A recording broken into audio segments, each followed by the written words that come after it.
Élise tenait un pot d'orchidées sauvages quand elle entendit son rire. Le salon tout entier scintillait sous les flashs, mais ce fut le regard de Victor qui la figea. Arrogant, familier, cruel. Il fit un geste dans sa direction, comme si elle faisait partie du décor.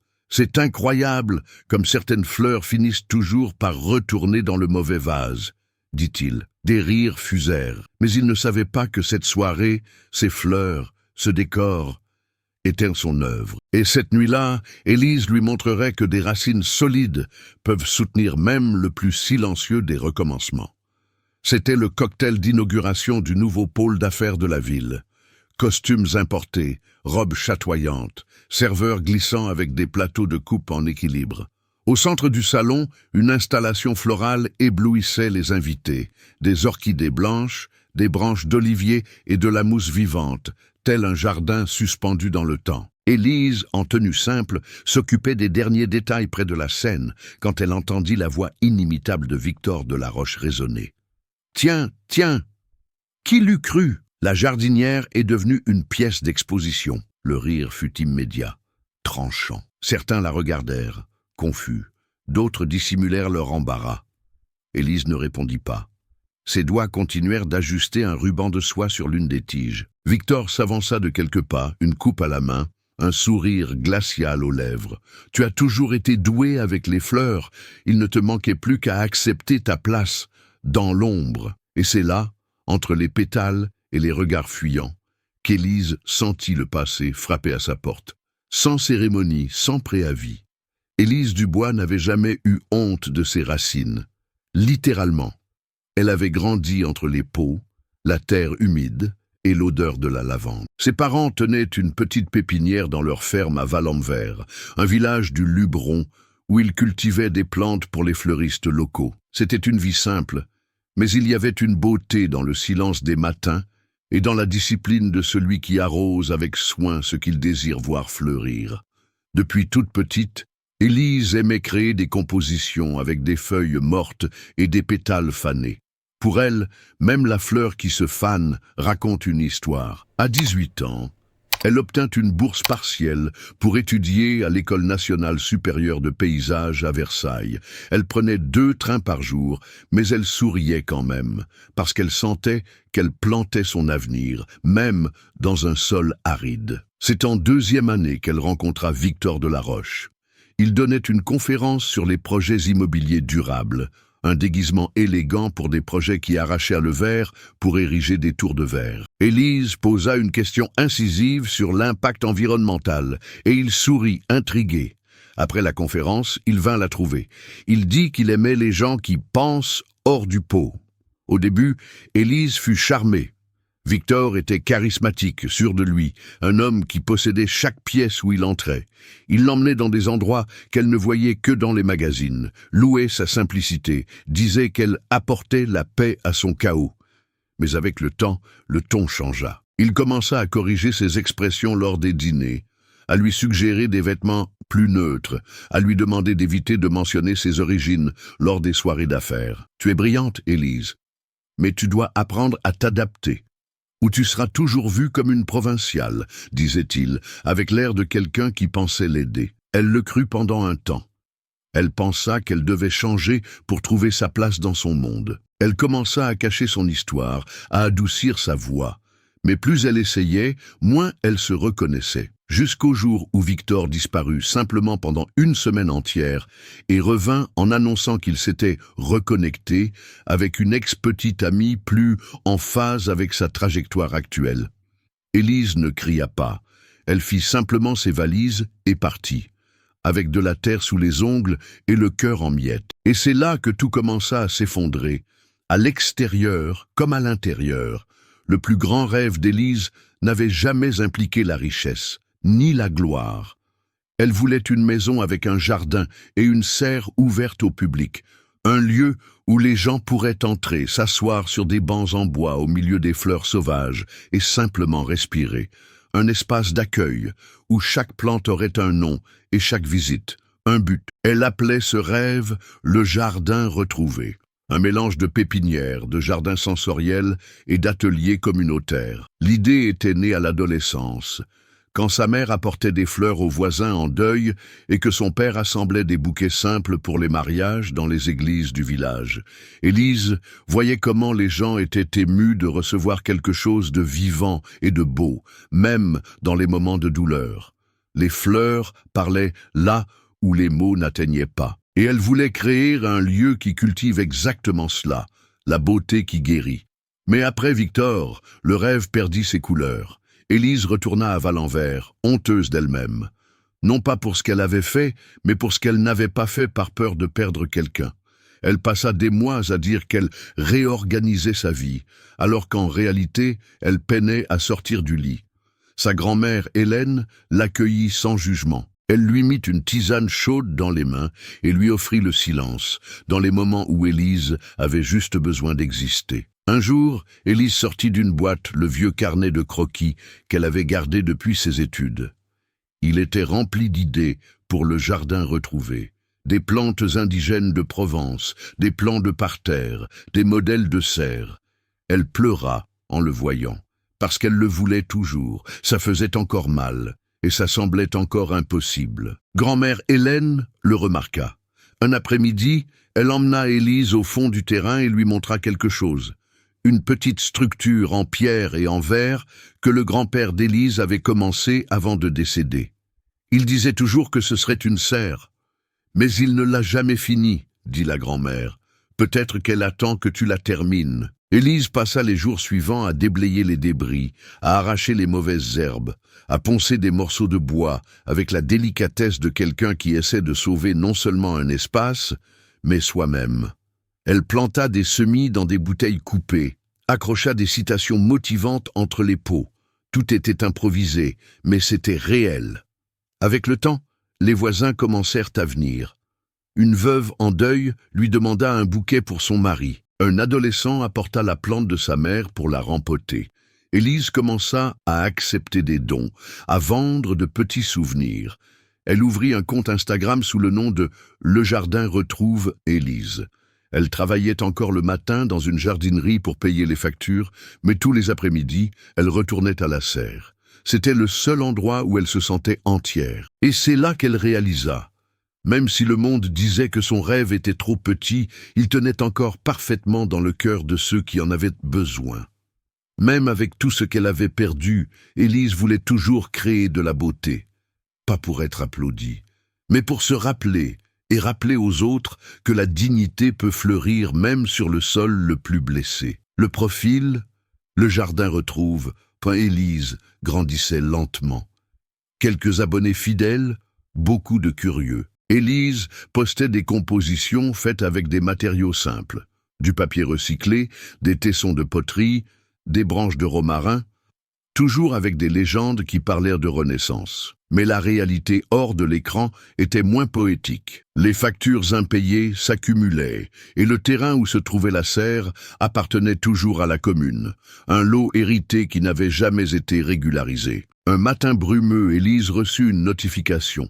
Elle devait quitter les lieux sous 30 jours pour fin de restructuration urbaine. Elle pleura en silence, assise au milieu de pots encore à arroser. Elle pensa à abandonner, encore une fois. C'est alors qu'apparut Luc Martin, chef de projet au service des initiatives culturelles de la région. Son assistante lui avait envoyé un lien vers son profil. Il vint en personne. « Vous avez une idée de ce que vous avez créé ici ?» demanda-t-il en voyant la serre. « Ce n'est pas seulement une pépinière, c'est de la santé publique déguisée en jardin. » Luc lui offrit quelque chose d'inattendu. Inclure le jardin retrouvé dans un projet pilote d'occupation durable. Pour cela, Élise devrait officialiser son entreprise, obtenir un permis et présenter un plan. Elle n'avait jamais fait ça. Elle se figea devant son ordinateur, ne sachant par où commencer. Ce fut Luc qui la guida. Il lui présenta une amie architecte qui lui fit un plan gratuitement et lui recommanda une avocate qui aidait les femmes entrepreneurs. Pour la première fois, Élise sentit qu'elle n'était pas seule. Mais le chemin était semé d'embûches. À chaque pas, un obstacle, des papiers refusés, des taxes imprévues, des commentaires malveillants en ligne. L'esthétique de la pauvreté, disaient certains. du paysagisme d'amateur. Et au milieu de l'agitation, une invitation tomba du ciel. Participer à un grand événement sur le commerce durable, organisé par un nouveau centre culturel d'entreprise de la ville. Élise hésita. L'événement était de haut standing.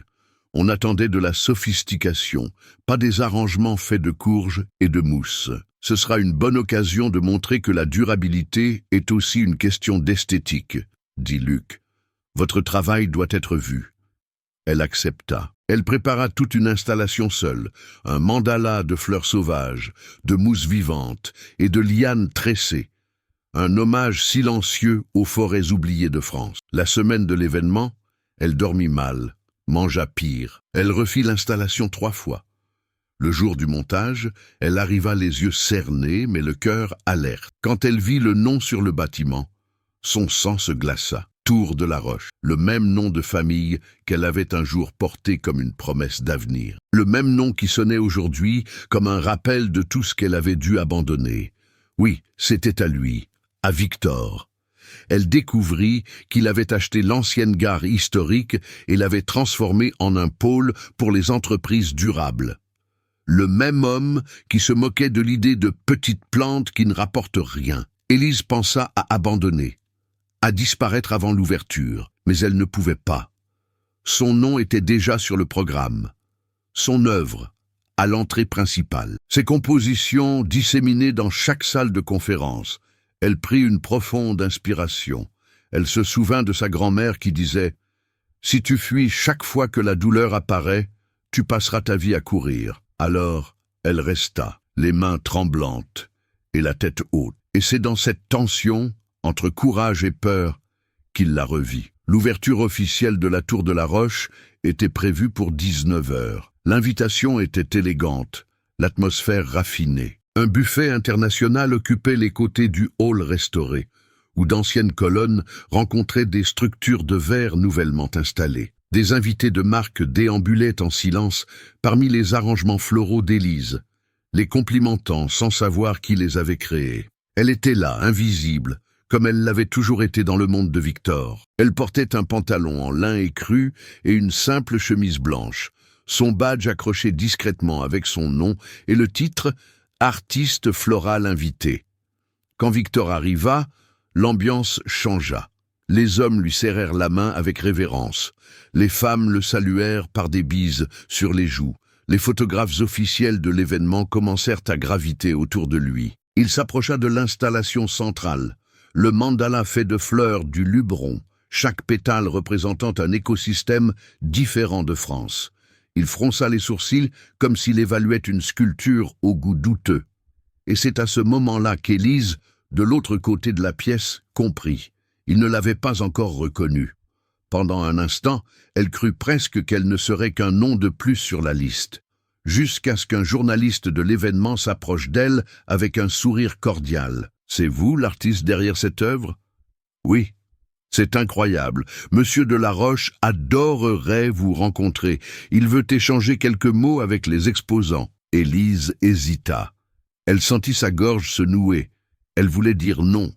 Mais quelque chose la poussa, peut-être la fierté, ou peut-être le désir de boucler la boucle. Quand elle s'approcha, Victor parlait encore avec un groupe d'investisseurs américains. Il ne la vit pas tout de suite, mais il entendit son nom. « Le travail floral est d'Élise Dubois, » dit l'assistant. « Elle est ici. » Victor se tourna lentement.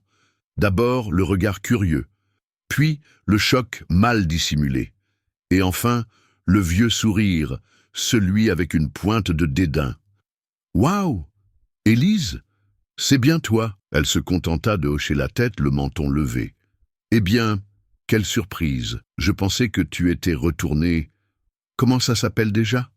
Le village des coquelicots ?» Quelques personnes rirent, sans comprendre le contexte. D'autres détournèrent simplement le regard. « C'est toi qui as fait tout ça? Impressionnant. Tu aimes toujours jouer à la jardinière, à ce que je vois. » Les mots étaient doux dans le ton, mais venimeux dans le sous-texte.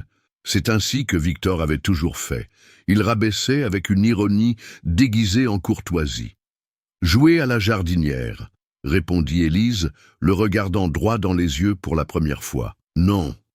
Je cultive ce que tu n'as jamais su reconnaître. Son sourire vacilla une seconde, mais Victor ne perdait jamais sa contenance. Il fit 2 pas en avant, levant sa coupe, comme pour porter un toast informel. « Mesdames et messieurs, dit-il assez fort pour que les plus proches l'entendent, n'est-ce pas inspirant de voir d'anciens talents revenir à leurs racines ?»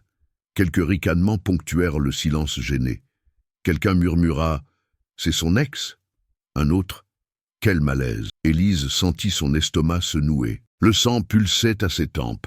Une partie d'elle voulait disparaître, mais une autre partie, une partie qu'elle croyait morte, releva la tête. « Tu sais ce qui est drôle, Victor ?» dit-elle, sans élever la voix. « Tu as passé ta vie à essayer de construire quelque chose qui impressionne. Et aujourd'hui, ce qui a le plus charmé les gens ici, ce n'est pas le bâtiment, ce sont les fleurs, les racines. Ce que tu appelles un jeu, c'est ce qui maintient le monde en place. » Le cercle autour d'eux se tut. Victor força un rire, décontenancé. « Écoute, je plaisantais, c'est tout.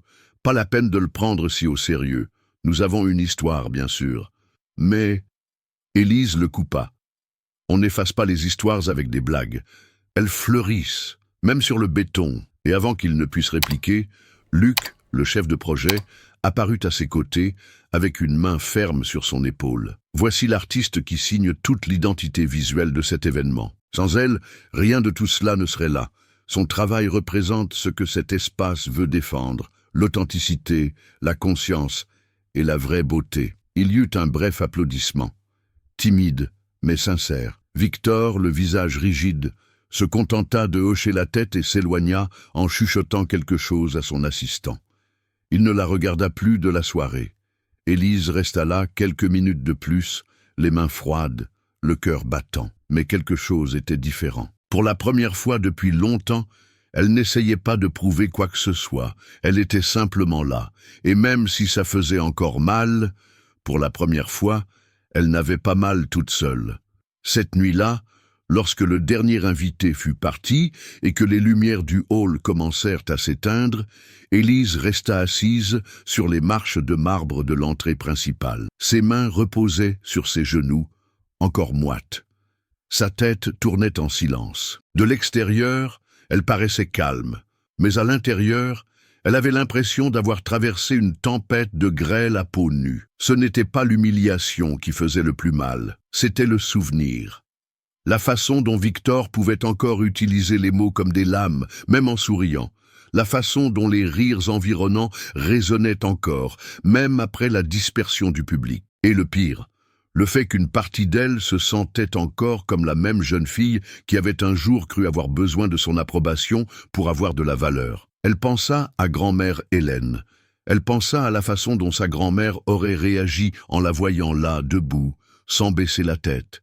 Elle aurait probablement dit de sa manière tranquille « Tu pensais que tu étais une fleur en plastique, mais tu es une racine de pierre. » Mais même les racines solides se fissurent. Cette nuit-là, en rentrant chez elle, Élise ne parla à personne, ni à Luc, qui lui envoya un message disant qu'elle avait été brillante, ni à son ami, qui avait tout vu en streaming. Elle entra, laissa tomber son sac par terre et alla directement dans sa chambre.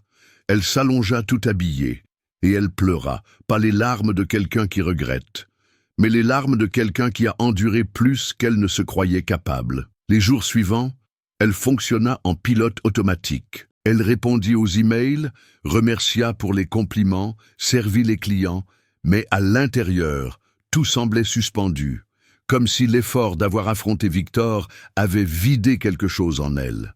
Elle retourna à la serre de sa grand-mère et regarda les pots comme si elle ne les reconnaissait pas. Il y avait des orchidées en fleurs, des coquelicots fraîchement plantés, des brins de thym qui poussaient dans les parterres.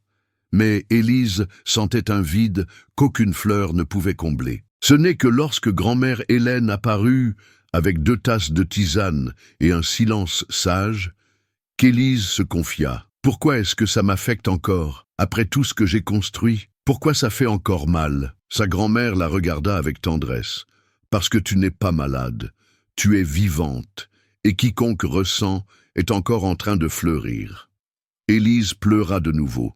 Mais cette fois, il y avait du soulagement dans ses larmes. Parce que là, dans le jardin de son enfance, elle pouvait baisser la garde. La semaine suivante, une enveloppe Kraft arriva par la poste, sans expéditeur. À l'intérieur, une courte note manuscrite. « Votre travail a sauvé mon week-end. N'arrêtez jamais. » Une anonyme. Et avec elle, une photo imprimée, une femme souriant à côté d'un des arrangements d'Élise à l'événement. C'était un détail infime. Mais il alluma quelque chose qu'elle ne réalisait pas être en train de s'éteindre. Un but. Elle retourna s'occuper des plantes avec une attention différente. Ce n'était pas de l'enthousiasme, pas encore. C'était du soin, un pas à la fois. Luc se présenta quelques jours plus tard avec une proposition. Nous ouvrons une nouvelle aile au centre culturel, un espace réservé aux initiatives locales. Voudrais-tu diriger une série d'ateliers de jardinage thérapeutique? Élise hésita. Je ne sais pas si je suis prête. Tu ne le sauras jamais, répondit-il. Mais malgré tout, tu continues de fleurir. Elle accepta, pas parce qu'elle se sentait forte, mais parce qu'elle était fatiguée de laisser ses blessures décider pour elle. Au premier atelier, 5 femmes se présentèrent, 2 dames âgées, une adolescente timide, une mère célibataire et une aide-soignante. Aucune d'entre elles ne savait jardiner, mais toutes portaient en elles quelque chose qui avait besoin d'espace pour respirer. Élise enseigna les bases, comment préparer la terre, comment respecter le rythme de chaque espèce, comment la lumière et l'ombre coexistent dans un jardin sain, et sans s'en rendre compte, elle parlait d'elle-même, sans rien dire directement. Mais chaque mot était une cicatrice, réorganisée en sagesse. À la fin de la journée, l'une des participantes la serra dans ses bras et dit « Vous n'avez pas idée du bien que ça m'a fait ». Élise sourit timidement. Mais à cet instant, elle sut, elle était en train de replanter quelque chose en elle. Il y avait encore des nuits difficiles, des moments où de vieux souvenirs revenaient comme de mauvaises herbes. Mais maintenant, elle savait comment entretenir son jardin. Elle savait que le silence pouvait aussi être une force, que la fermeté n'a pas besoin de crier. Et même si Victor ne comprenait jamais ce qu'il avait perdu, Élise avait retrouvé ce qui comptait, l'amour d'elle-même. Pas un amour romantique, mais un amour profond, de quelqu'un qui reconnaît ses propres graines et respecte le temps de chaque floraison. Et avec cela, peu à peu, elle cessa de souhaiter disparaître. Vous êtes-vous déjà senti obligé de vous cacher juste pour ne pas être jugé? Avez-vous déjà ravalé vos larmes juste pour rester debout, même quand tout s'effondrait à l'intérieur? Si cela vous est déjà arrivé, commentez « Je connais ça ». Juste pour que je sache que vous êtes là, que cette histoire vous a touché et que, même en silence, nous n'avons jamais été aussi proches. La deuxième séance de l'atelier apporta une surprise inattendue. Une dame aux cheveux gris et au regard inquiet attendait assise avant même que le portail ne s'ouvre. Elle s'appelait Madame Dubois. Elle apporta une plante desséchée dans un pot fissuré. Ma fille me l'a donnée avant de partir en voyage. Je pensais que je l'avais tuée, mais peut-être qu'il est encore temps. Élise prit le pot avec délicatesse, examinant chaque feuille.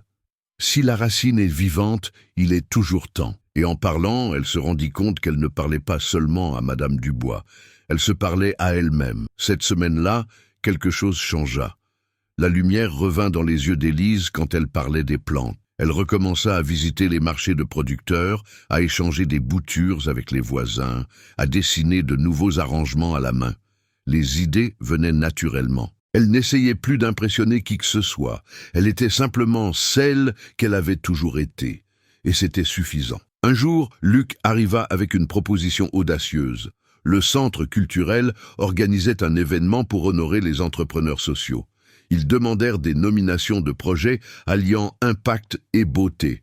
Il suggéra le jardin retrouvé. « Tu pourrais créer une exposition », dit-il. « Cette fois avec ton nom en vedette, sans cachette. » Élise s'étrangla à cette idée.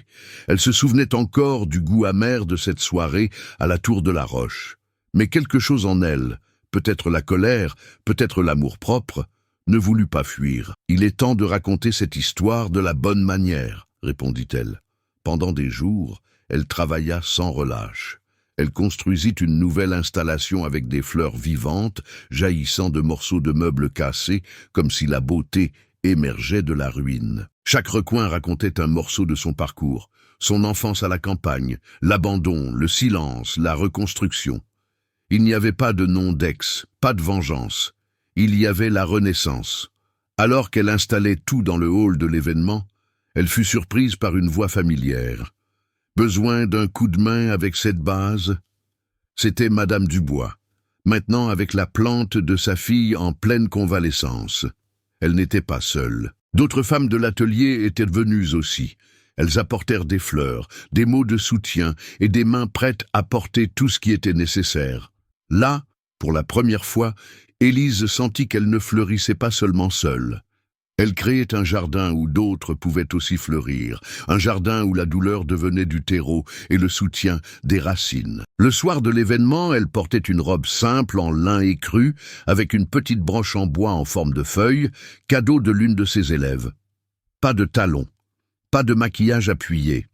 Mais il y avait de la fermeté dans son regard. Quand elle monta sur scène pour recevoir une mention honorable pour le projet, l'auditorium se tut. Elle tint le micro à 2 mains. La voix, calme, la poitrine, droite. Pendant longtemps, j'ai cru que je devais être quelqu'un d'autre pour mériter ma place. Aujourd'hui, je comprends que la dignité n'est pas négociable. Si vous prenez soin de quelque chose avec amour, que ce soit une plante, un enfant, une idée, vous construisez déjà quelque chose de plus grand que n'importe quelle tour de béton. Applaudissements. Certains émus, d'autres respectueux. Et au milieu des applaudissements, Élise sentit, non pas de la fierté, mais un sentiment d'appartenance.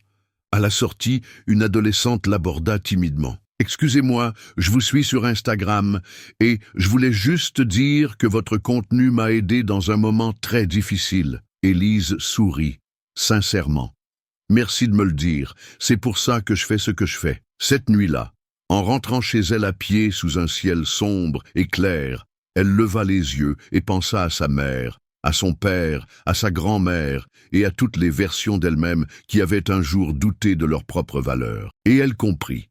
Il ne s'agissait pas de battre quelqu'un, il s'agissait d'avoir enfin cessé de se battre contre qui elle était vraiment. L'exposition était terminée, les applaudissements s'étaient tus. Mais quelque chose, à l'intérieur d'Élise, restait en mouvement. Pour la première fois depuis des années, elle sentait qu'elle construisait et pas seulement qu'elle résistait. Et cela changeait tout.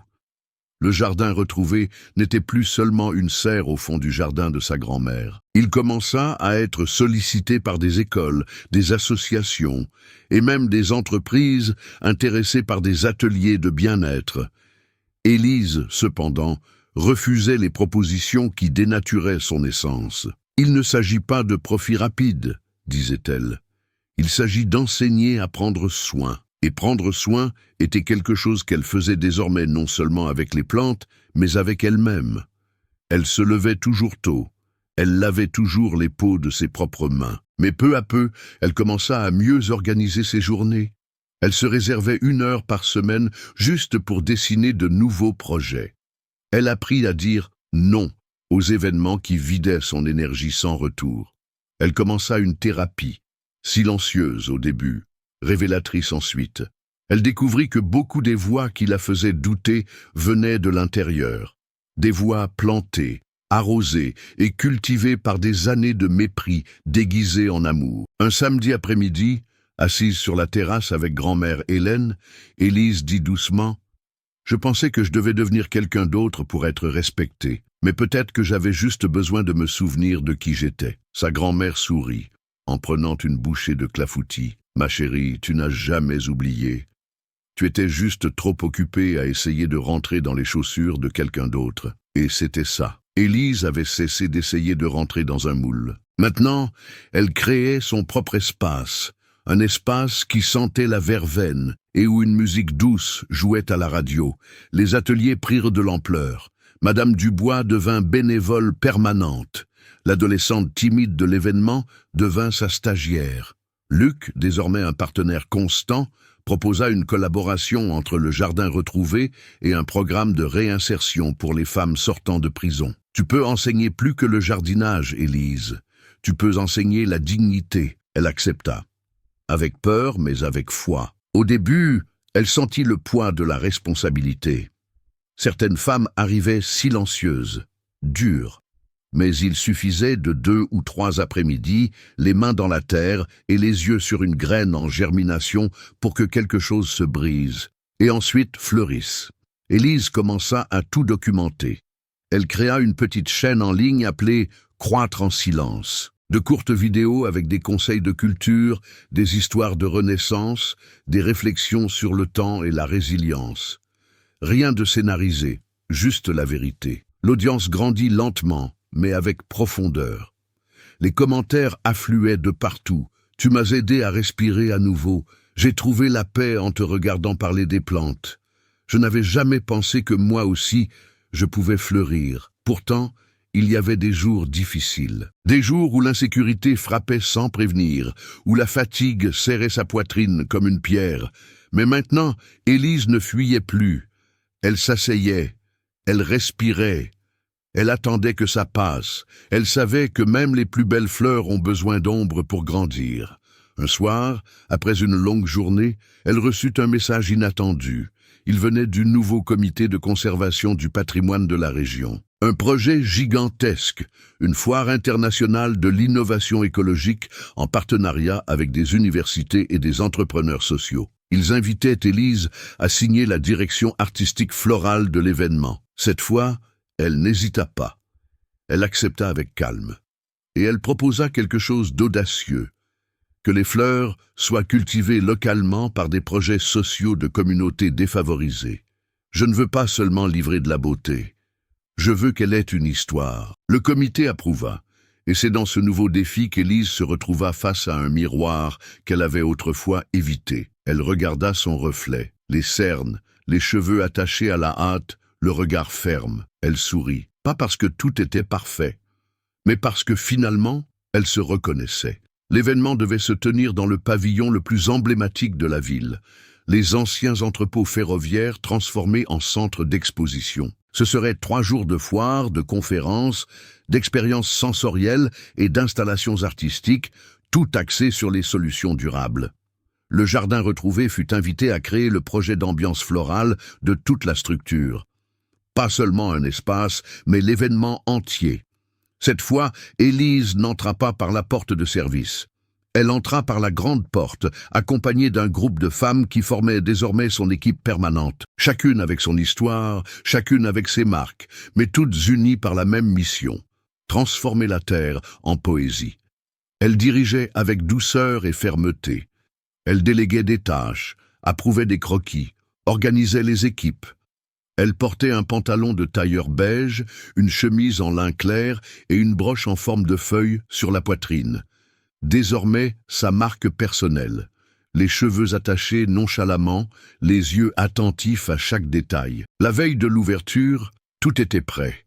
Les colonnes du pavillon étaient enveloppées de lierre et de fougères. Les entrées étaient décorées de tunnels de fleurs indigènes qui exhalaient un parfum subtil. Des arrangements suspendus flottaient au-dessus de tables en bois de récupération. La zone centrale abritait l'œuvre principale, un jardin circulaire construit avec des matériaux recyclés, où chaque plante représentait un cycle de vie, naissance, croissance, déclin, renaissance. Le nom de l'œuvre, tout ce qui fleurit résiste. Le matin de l'ouverture, Élise arriva tôt.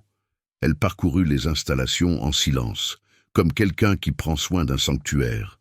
Elle toucha quelques feuilles, ajusta un ruban, alluma des lanternes écologiques. Elle prit une profonde inspiration. « C'est aujourd'hui, » se dit-elle, « mais ce n'est pas pour eux, c'est pour moi. » À 10 heures, l'événement fut ouvert au public. Visiteurs, entrepreneurs, étudiants, journalistes, tous parcouraient le pavillon, enchantés. Certains étaient émus. Beaucoup voulèrent savoir qui avait conçu cela. Et puis vint le moment de la table ronde d'ouverture. Une discussion sur la beauté comme outil de transformation sociale. Élise fut invitée à y participer, aux côtés d'architectes, d'urbanistes et de dirigeants. Elle monta sur scène sans trembler. Micro en main, posture droite, elle prit une profonde inspiration avant de parler. La durabilité, pour moi, ce ne sont pas seulement des panneaux solaires ou des matériaux recyclés. C'est le respect. C'est donner de l'espace à ceux qui ont été réduits au silence. c'est comprendre qu'une fleur peut en apprendre plus sur la résilience que n'importe quel graphique. Parce que la fleur, elle ne se bat pas contre le béton, elle pousse là où personne ne l'attend. Applaudissements. En répondant aux questions, Élise réalisa quelque chose. Elle n'était pas nerveuse, elle était entière. Et cela suffisait. Après la table ronde, une journaliste de l'un des principaux médias nationaux l'aborda. « Vous avez 5 minutes ? Nous faisons une série intitulée « Les esprits qui changent les villes ». Nous voulons commencer avec vous. Élise sourit, surprise. Bien sûr, l'interview fut rapide, mais marquante.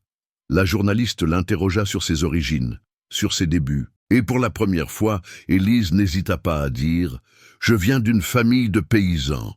J'ai appris très tôt que ce qui est cultivé avec amour résiste, même si le monde essaie de l'arracher par la racine. » À ce moment-là, un groupe d'invités s'approchait, parmi eux, le président d'une fondation internationale d'innovation urbaine.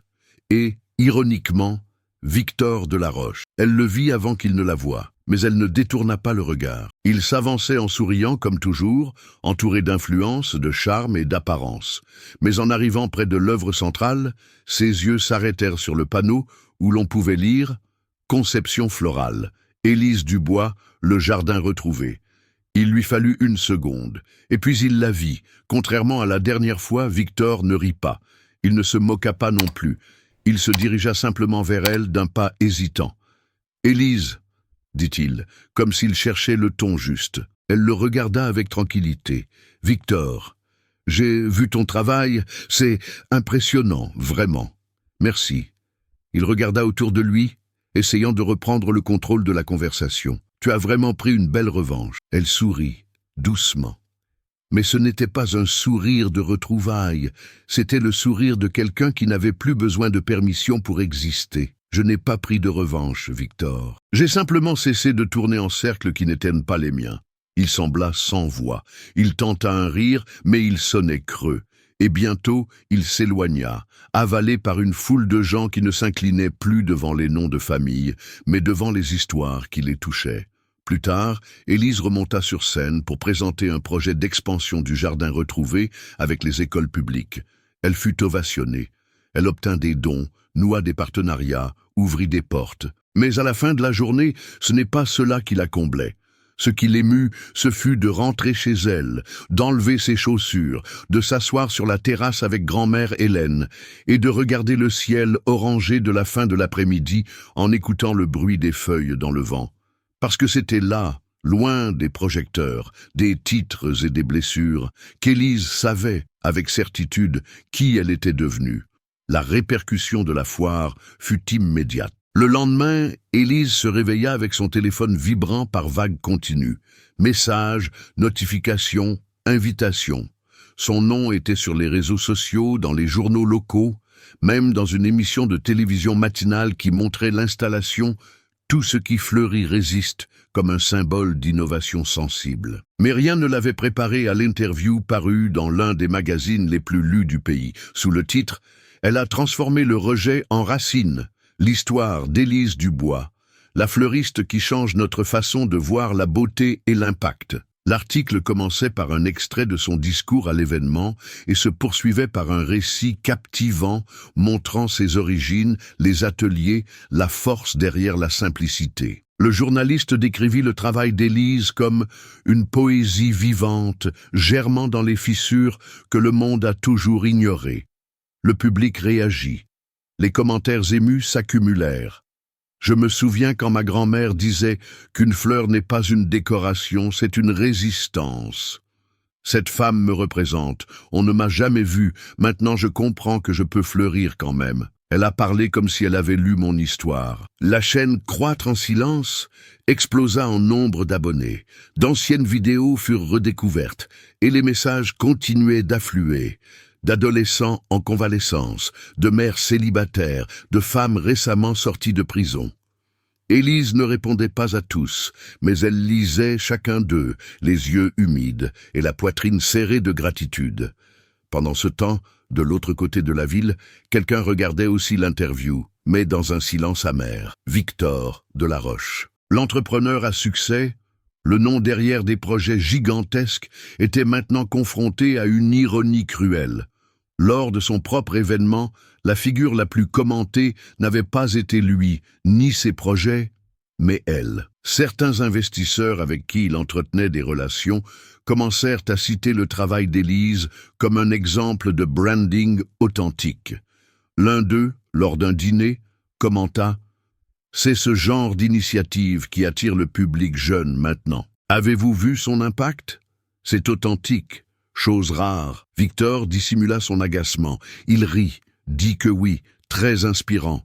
Mais à l'intérieur, sa vanité le rongeait. Pour la première fois, il ne pouvait pas contrôler le récit. Il n'était pas le centre. Il était un second rôle, et ça ne s'arrêtait pas là. La semaine suivante, le bâtiment où avait eu lieu la foire, les entrepôts ferroviaires, reçut une proposition de partenariat d'un réseau international d'art durable. Le nom de la proposition? Jardin invisible, l'initiative, le jardin retrouvé comme modèle mondial. Élise fut invitée à présenter le projet à Lisbonne. Le voyage serait financé par des sponsors. Elle accepta, avec humilité, mais sans peur. Lors de la fête d'adieu avant son départ, les femmes du projet organisèrent une petite célébration surprise. Madame Dubois apporta un gâteau aux fleurs comestibles. L'adolescente timide, maintenant sa stagiaire, écrivit un mot. « Tu m'as appris que la beauté n'est pas l'apparence, c'est la présence. » Grand-mère Hélène pleura en serrant sa petite fille dans ses bras. « Va, ma fille, plante de l'espoir dans le monde. Mais souviens-toi, reviens toujours nous arroser aussi. » En Europe, Élise fut accueillie comme une experte de l'impact social par la nature. Ses conférences attirèrent des éducateurs, des militants, des mères. Elle parla de choses simples, de sa grand-mère, des fleurs sauvages, des mains dans la terre. Mais elle touchait les cœurs, parce qu'elle parlait avec vérité, de la douleur transformée. Pendant ce temps, en France, Victor faisait face à une crise. Un audit révéla des contrats irréguliers dans certains de ses projets.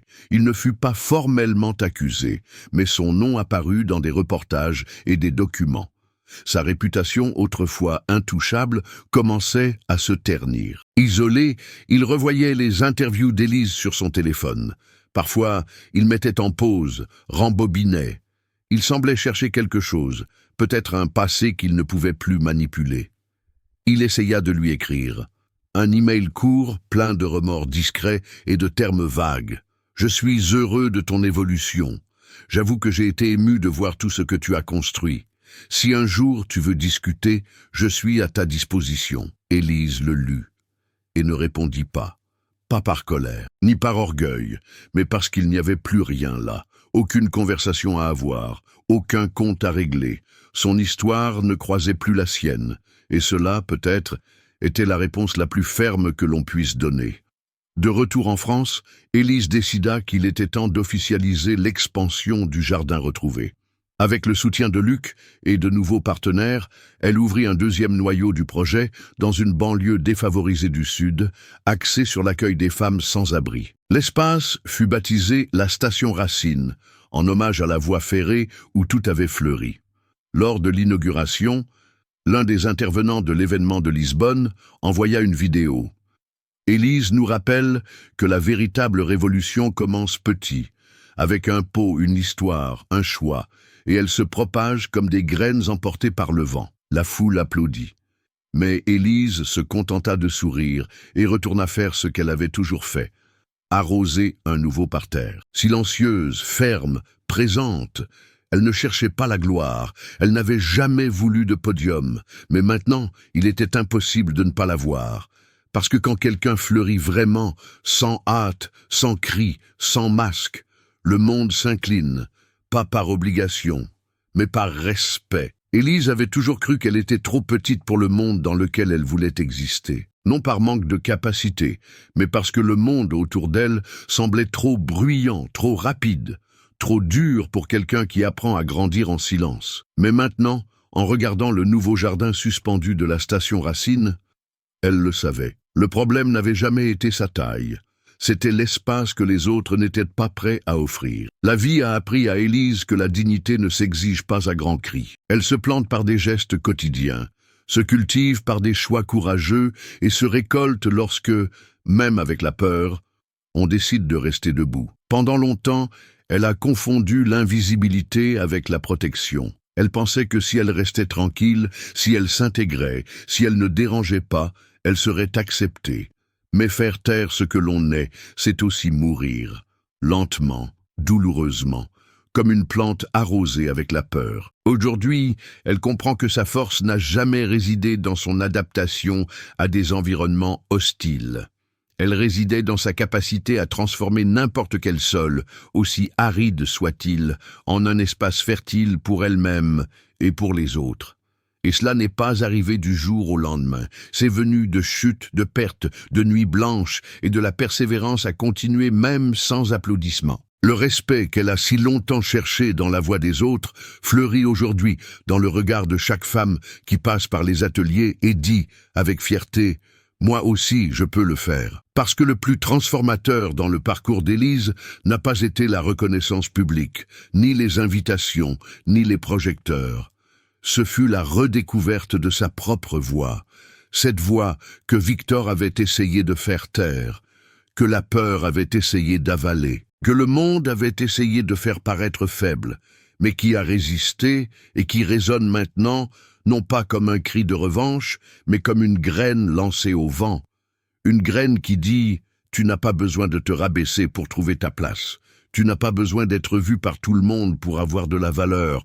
Il te suffit de te souvenir, même dans les jours les plus sombres, qu'il y a quelque chose en toi qui mérite de fleurir. » Les racines les plus solides ne sont pas toujours celles que tout le monde voit. Parfois, ce sont celles qui, en silence, soutiennent tout. Des mois après l'inauguration de la station Racine, Élise se promenait dans l'espace comme on parcourt un rêve devenu réalité. Les jardins verticaux étaient couverts de plantes grimpantes en fleurs. Les tables en bois de récupération servaient maintenant de scène pour des cercles de parole, des ateliers, des rencontres entre mères, filles, soignantes, des femmes qui ne savaient autrefois que survivre et qui apprenaient maintenant à cultiver. Le jardin retrouvé avait grandi, mais pas en franchise ni en publicité dans les magazines. Il avait grandi en profondeur. Il était devenu un symbole silencieux de tout ce qui peut fleurir lorsque quelqu'un choisit de ne pas renoncer à soi-même. Élise, de son côté, garda les pieds sur terre. Elle continua à se lever tôt, à prendre sa tisane avec grand-mère Hélène sur la terrasse, à arroser ses propres plantes de ses mains, non par manque d'équipe, mais par conviction. C'est ainsi qu'elle se reconnectait. Par le toucher, par l'odeur de la terre, par le temps que les fleurs exigent et méritent. Madame Dubois devint coordinatrice des ateliers. L'adolescente timide poursuivait maintenant des études de paysagisme avec une bourse complète, grâce à un réseau de soutien formé sur place, entre les branches et les racines. Luc fut muté dans une autre région, mais il garda un contact constant. Chaque fois qu'il le pouvait, il envoyait des photos de potagers urbains, inspirés par son travail. « Tu as ouvert une porte que beaucoup pensaient ne même pas exister », disait-il. Quant à Victor, eh bien, le monde des affaires avait déjà tourné la page. Son nom existait encore sur des plaques, des contrats, peut-être dans un titre de journal oublié. Mais sa présence avait disparu du centre de l'attention. Sans scandale, sans gloire, juste le silence. Un après-midi, Élise reçut une lettre anonyme, une enveloppe simple, sans expéditeur. À l'intérieur, une seule phrase manuscrite. Certaines fleurs s'épanouissent tard, mais quand elles le font, personne ne les oublie plus. Elle plia le papier, le rangea dans un tiroir. Elle n'avait pas besoin de savoir qui l'avait envoyé. Elle savait juste que d'une manière ou d'une autre, cette phrase résumait tout. Et quant à elle, Élise continua à vivre, à rêver, à planter. Son prochain projet était audacieux, transformer des terrains vagues en micro-jardins de guérison dans des zones urbaines oubliées.